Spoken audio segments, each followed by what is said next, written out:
बहुत लोग जो है ऐसे जिनका टिकट साइज़ छोटा हो उस पे बात करना चाहते हैं, उसके बारे में जानना चाहते हैं। ऐसे ही कुछ एक शेयरों पे सर 7-8 शेयरों पे फटाफट आपका व्यू जानना चाहेंगे और क्या उनमें किसमें पोजीशन बनाई जा सकती है वो समझना चाहेंगे। बिल्कुल। सबसे पहले लेकर के आएंगे कैनरा बैंक, जो कि 100 रुपये के सबसे सस्ते शेयरों पे बात करते हैं। कैनरा बैंक सर 85 के आसपास पहुंच चुका है और 80 से 80 तक जाने के बाद ये जो रिकवरी आई है और ये जो इसे 85-86 तक लेकर के आई है, क्या ये अपसाइड और देखने को मिल सकता है? क्या पोजीशन अभी होनी चाहिए कैनरा बैंक के अंदर? तो देखिए यहाँ पे अगर कैनरा बैंक अगर कंपेयर करेंगे बाकी पीएसयू बैंक्स के साथ, तो वैसे इसमें जो रिकवरी है वो थोड़ी ग्रेजुअल है, थोड़ी स्लो है, सुस्त है। बट हमें लगता है कि पीएसयू बैंक्स में और भी यहाँ से तेजी एक्सपेक्टेड है आने वाले कुछ दिनों में, और ये स्टॉक कम से कम 90 रुपए के करीब जा सकता है। बेस्ट के सिनेरियो 95 के एक्सपेक्टेड है, लेकिन वेरी शॉर्ट टर्म में मुझे लगता है 90 रुपए तक तो ये बिल्कुल जा सकता है। आपने कहा बाकियों के मुकाबले थोड़ी सुस्त है, कोई और बैंक या जैसे यूको बैंक भी 24-25 का है, ज़्यादातर पीएसयू मिड कैप बैंकिंग में सब 100 रुपये के अंडर के आसपास काफ़ी सारे शेयर हैं। क्या यूको बैंक है जैसे उसमें भी कुछ उम्मीद कर सकते हैं क्या सर? कैसे देख रहे हैं यूको बैंक को आप? 37-38 के आसपास सुस्ती हर जगह ही है, लेकिन यहाँ पर रिकवरी आएगी क्या इन सब शेयरों में?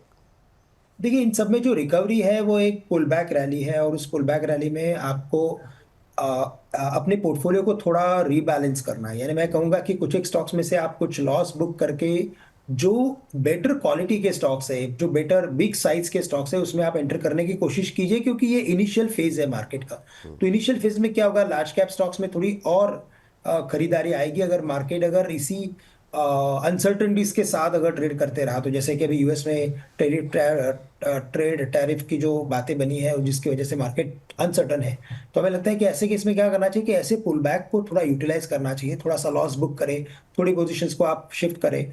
हमें लगता है कि बिल्कुल यूको बैंक में भी अगर थोड़ी तेजी बनती है तो ये स्टॉक भी 40-42 के करीब आ सकता है, तो उसमें से एग्जिट करना ही जरूरी है। लेकिन अगर इस पर्टिकुलर स्पेस में अगर किसी एक या दो स्टॉक्स की अगर मैं बात करूं जहां पे रिलेटिव परफॉर्मेंस बेटर है, तो मैं कहूंगा यूनियन बैंक को आप काफी क्लोजली ट्रैक कर सकते हैं। 120 के करीब ट्रेड कर रहा है।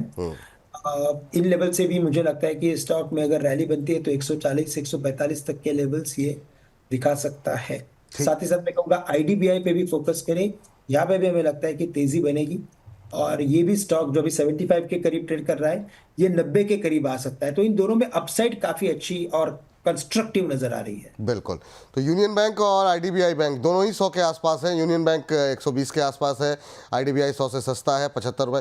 छोटे टिकट साइज़ के शेयर हैं जिस पर आज हम बातचीत कर रहे हैं। अगली कंपनी लेकर के आते हैं। जीएमआर ने बहुत परेशान किया सर, मुझे लगता है 6-8 महीने तो हो गए लोगों के सवाल आते आते। लोगों को उम्मीद थी ये 100 के ऊपर जाएगा जिस तरीके से एयर ट्रेवल बढ़ रहा है, लेकिन नहीं हुआ ऐसा। अब ये जो 70 का लो लगाने, 70 के नीचे तक जाने के बाद जो रिकवर हो रहा है 75 के आसपास, ये 76-75, ये क्या रिकवरी हो सकती है? दोबारा 5-10 रुपए के लिए कोई अपसाइड के लिए प्ले किया जा सकता है? कैसे देख रहे हैं आप जीएमआर एयरपोर्ट का भविष्य, क्या लग रहा है सर आपको? तो देखिए अगर भविष्य की अगर बात करें और इसके ओवरऑल फंडामेंटल्स और टेक्निकल्स की बात करें, तो मुझे लगता है कि इसने अपने वर्स्ट लेवल्स को, यानी कि जितने भी वर्स्ट लेवल्स आने चाहिए थे, मुझे लगता है वो आ चुके हैं। 65-66 के लेवल्स के करीब ही आ चुका था। अभी इसमें एक स्ट्रॉन्ग पुल बैक बन सकता है, और वो स्ट्रॉन्ग पुल बैक यानी कि in terms of I can say price performance, time basis पे थोड़ा और वक्त तो लगेगा ही, लेकिन प्राइस बेसिस पे मुझे लगता है कि वापस जब इसमें पुल बैक बनता है तो ये स्टॉक वापस से एक बार 90 रुपए के करीब आ सकता है। 100 रुपए के लेवल्स को क्रॉस करना थोड़ा मुश्किल है, लेकिन यस 90 रुपए तक तो बिल्कुल आ सकता है। तो करंट लेवल से भी मैं कहूंगा कि अगर इसमें इन्वेस्टमेंट्स हो तो उसमें बने रहे। चलिए, तो ये बात जो है जीएमआर एयरपोर्ट पे निकल के आ रही। एक शेयर और जिस पर कि सवाल काफ़ी ज़्यादा रहते हैं, लोगों का एक्सपोजर काफ़ी है, वो है सुज़लॉन एनर्जी। सुज़लॉन एनर्जी काफ़ी तेज़ चला और उसके बाद से अब थोड़ा सा ठंडा पड़ा हुआ है। 85-86 पर तक की रैली दौड़ लगाने के बाद सर अभी 50 के आसपास जो लेवल हैं, हालांकि अब तो दोबारा ये अपने रुकावट के आसपास जो कि 60 रुपये के आसपास है, वहीं पर पहुंचता हुआ 59-60 के आसपास रेजिस्टेंस जो है वहीं पर पहुंच रहा है। क्या ये दोबारा अपने हाइस की तरफ जाता हुआ दिखाई देगा? अभी 50-57 के आसपास कोई मतलब जगह दिखाई दे रही है आपको खरीदने की? तो देखिए अगर लंबी अवधि का नजरिया हो तो बिल्कुल इसे खरीदा जा सकता है, क्योंकि इसमें हमने एक बड़ी रैली देखी थी विपुल जी। बिल्कुल। ये 5 रुपए के करीब ट्रेड कर रहा था, 5 वाला ₹90 के करीब गया था, ₹85 के करीब गया था, और वहां से हमने एक लगातार इसमें एक गिरावट देखी। पूरे पावर सेक्टर में ही हमने एक बड़ा करेक्शन देखा था, तो ऐसी कोई एक्सेप्शनल इसमें चीज नहीं हुई है कि यही गिरा है बाकी स्टॉक्स नहीं गिरे हैं। But at the same time मैं कहूंगा कि जो रिकवरी इसमें बनी है, अब वो भी उतनी ही शानदार है। 45 के करीब था ये स्टॉक अभी कुछ इसी महीने के बिगिनिंग में मैं कहूंगा, और अभी ये 58 के करीब आ चुका है। तो रिलेटिव परफॉर्मेंस काफी तगड़ा है, और हमें लगता है कि इसमें भी एक पुल बैक ट्रेंड बना हुआ है। पुल बैक में ये स्टॉक वापस 75 से लेकर ₹80 तक आ सकता है, जो एक डिसेंट अपसाइड मुझे लगता है कि मिल सकती है।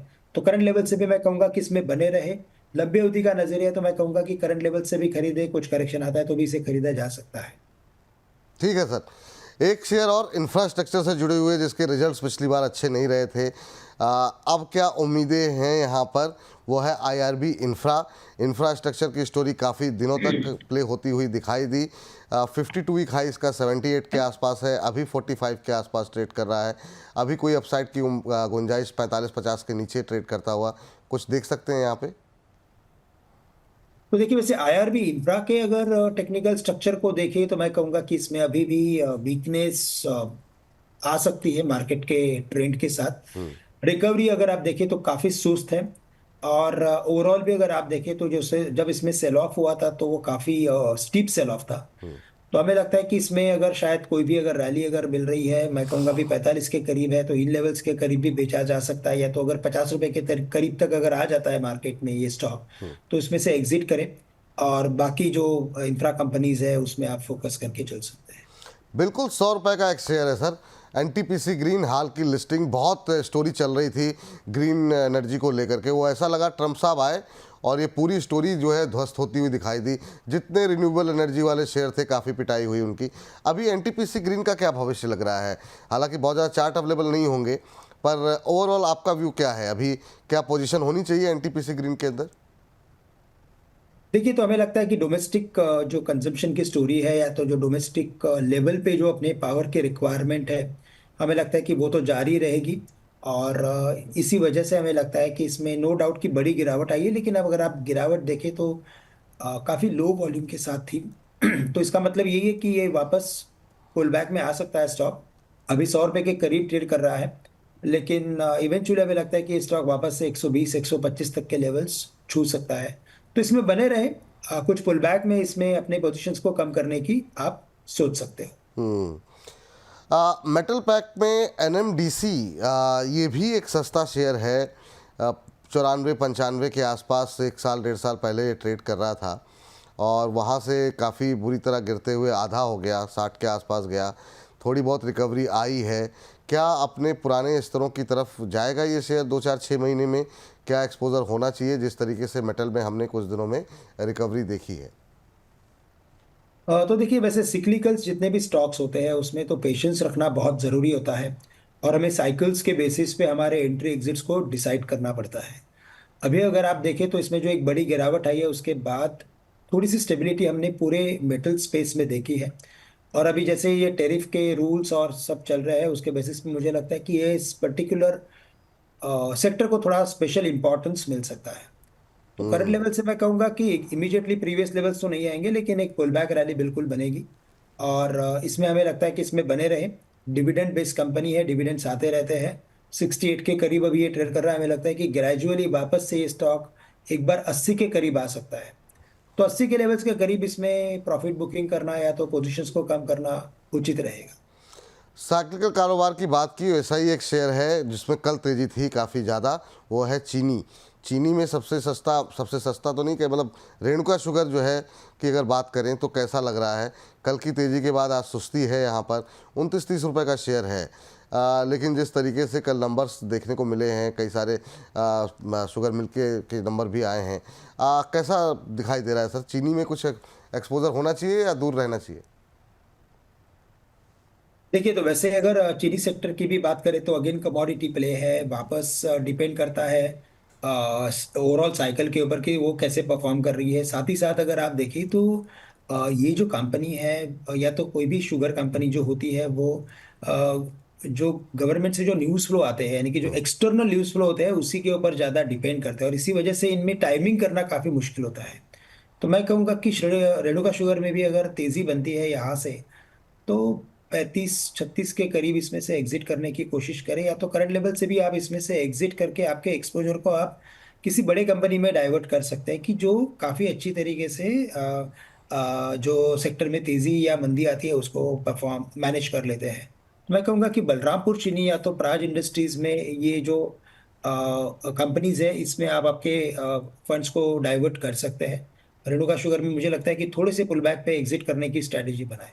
ठीक सर, एक शेयर मतलब एक साथ दो बता दीजिए, उसके बाद से हर्ष हमारे सहयोगी बहुत सारे डेटा लेकर के जुड़ चुके हैं। तो सर एनएचपीसी और यस बैंक दोनों में ही लोग उम्मीद लगा रहे हैं। यस एनएचपीसी में लोग 100 से ऊपर कब जाएगा, और यस बैंक कह रहे हैं कब चलेगा आखिर में ये शेयर, कुछ यहाँ पे बदलाव आएगा कि नहीं। ये भी शेयर ऐसा है जिसमें रिटेल पार्टिसिपेशन सिर्फ सस्ते शेयरों की वजह से यस बैंक में है। एनएचपीसी के लोगों को फंडामेंटली भी अच्छा लग रहा था, लेकिन काफ़ी दिन हो गए, लोग अब परेशान हो रहे हैं एनएचपीसी को लेकर। बिल्कुल, तो देखिए एनएचपीसी में तो मुझे लग रहा है कि वापस से तेजी बन सकती है, क्योंकि फाइनली ये पावर रिलेटेड कंपनी है, और हमें यही लगता है कि इसमें जो गिरावट आनी चाहिए थी वो आ चुकी है, बड़ी गिरावट आई थी। और अभी जब तेजी बनेगी तब भी हमें लगता है कि इसका जो पुल बैक रहेगा वो भी थोड़ा साइजेबल हो सकता है। ये स्टॉक वापस से एक बार 100 रुपए के करीब जा सकता है, तो इसमें बने रहे। ऑलरेडी बड़ा पैनिक हो चुका है। यस बैंक के लिए मैं यही कहूंगा कि इसमें लंबी अवधि का नजरिया रखें, क्योंकि देखिए ओवरऑल साइकिल के ऊपर डिपेंड करेगा कि साइकिल, आई मीन से कि ओवरऑल जो बीएफएसआई की जो स्पेस है, वहां पे हमने देखा कि काफी कंसेंसस बाइंग हो चुका है। तो यहाँ पे कुछ फ्रेश ट्रिगर्स आने पड़ेंगे, कुछ फ्रेश न्यूज फ्लो आने पड़ेंगे, तभी जाके ये सब बैंक्स परफॉर्म करते हुए नजर आएंगे। अदरवाइज हमें लगता है कि एक रेंज के अंदर ट्रेड करते हुए नजर आएंगे, और अगर रेंज के अंदर ही अगर पूरे सेक्टर को रहना है, तो फिर जब जो फंड एलोकेशन होता है वो लार्ज कैप बैंक्स की तरफ ज्यादा होता है। तो इसी वजह से हमें लगता है कि जो मिड साइज बैंक है उनमें हमें लगता है कि अंडर परफॉर्मेंस जारी रहेगा। But at the same time ये स्टॉक ऑलरेडी काफी करेक्ट हो चुका है, 16-17 के करीब आ चुका है। तो इनमें हमें लगता है कि इन लेवल से लिक्विडेट भी करने की कोशिश ना करें, इसमें बने रहे। बट एक माइनर पुल बैक में, जैसे कि अगर ये स्टॉक वापस 20 के करीब आता है, तो इसमें से आप एग्जिट करने की बिल्कुल सोच सकते हैं।